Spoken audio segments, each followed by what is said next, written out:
So Russell Gage is a Tampa Bay Buccaneer. It's I think, an interesting move, and actually I think it's a really good move. I think, for one thing, him being that number 3 receiver, a guy who can play in the slot, or, he can play outside. He can be someone who can kind of complete that receiving room. You really saw last year how the lack of receiver depth really hurt Tampa Bay. I mean, obviously, Godwin and Evans are awesome, and, when Antonio Brown was there, that made things really good. But those 3 guys were not in the lineup for very many games, and when they had to rely on other guys like Scotty Miller and Tyler Johnson, guys who they thought would be able to kind of fill those roles and kind of complete the roster, it just didn't work out that way. So going out and getting a guy from a divisional rival, Gage, it makes some sense. You look at his numbers, and specifically so let's use PFF grades. I know that PFF isn't perfect, but they're pretty good. They are right way more often than they're wrong, in my opinion.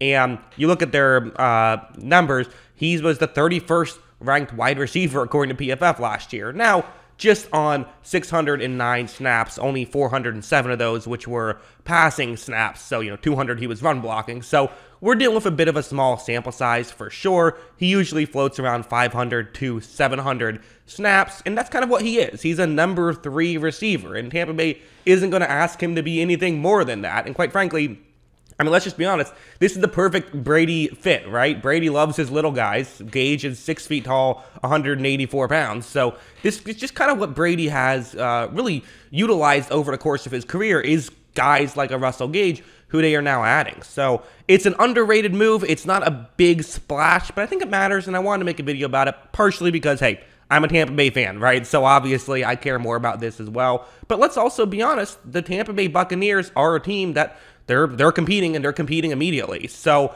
the fact that they can kind of fill up one of their biggest positions of need, because you know how much I value wide receivers, and a third wide receiver matters a lot. And I think that, quite frankly, if Russell Gage was out there against the Saints, they at least score a point, right? They don't get shut out in that game. If he's out there against the Rams, they might do better in that game. I think they do better, because kind of the depth at the wide receiver position sometimes is even more important than having a star, because you can double team Mike Evans, but what else can you do? So I'm a big fan of this, and I think that this makes a lot of sense. Now, again, the actual box score stats of a guy like Gage won't entirely jump out at you. I mean, you look at his numbers. He had 770 yards last year, 786 the year before. His career average yards per catch is just 10.7. He is a possession receiver. That's what he is.